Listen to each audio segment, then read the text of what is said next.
First time আমার কাছে facial করলেন, কারণ দিদির ফেসিয়াল করার পিছনে একটা ভয়ের কাজ করে, ওই জন্য দিদি ফেসিয়াল করে না। করি না, কারণ হলো এর আগে একবার নাকি ফেসিয়াল করে দিদির মুখে অনেক প্রচুর বছর র্যাশ। আগে। হ্যাঁ, বলো কি হয়েছিল? ইরেকশন মানে ছোট ছোট গুড়ি গুড়ি দানা দানা দানা হয়ে গেছিল, আমি করিনি তারপরে।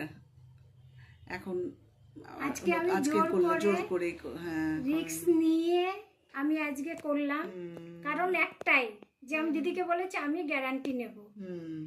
এবার দেখা যাক কি হয়। তবে আমি যে ফেসিয়ালটা করেছি দিদিকে, এটা সম্পূর্ণরূপেই একটা ট্রিটমেন্ট বেসিস ট্রিটমেন্ট।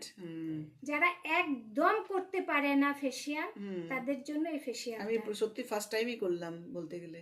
বলো তোমার কেমন লেগেছে? আমার তো খুব মানে নিজেকে দেখে, হ্যাঁ, মাসাজ কেমন লেগেছে? মাসাজে খুব সুন্দর, অনেকক্ষণ টাইম ধরে করেছে, খুব সুন্দর ধৈর্য ধরে, খুব ভালো লেগেছে আমার।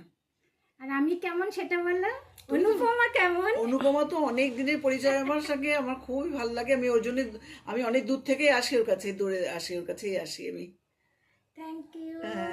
আসবে এইভাবে চলে আসবে। হ্যাঁ, আমি অনেকদিন থেকেই আসি ওর কাছে। Thank you. হ্যাঁ, যা তুমি হাসছোই না। হ্যাঁ, খুব ভালো লাগছে। মানে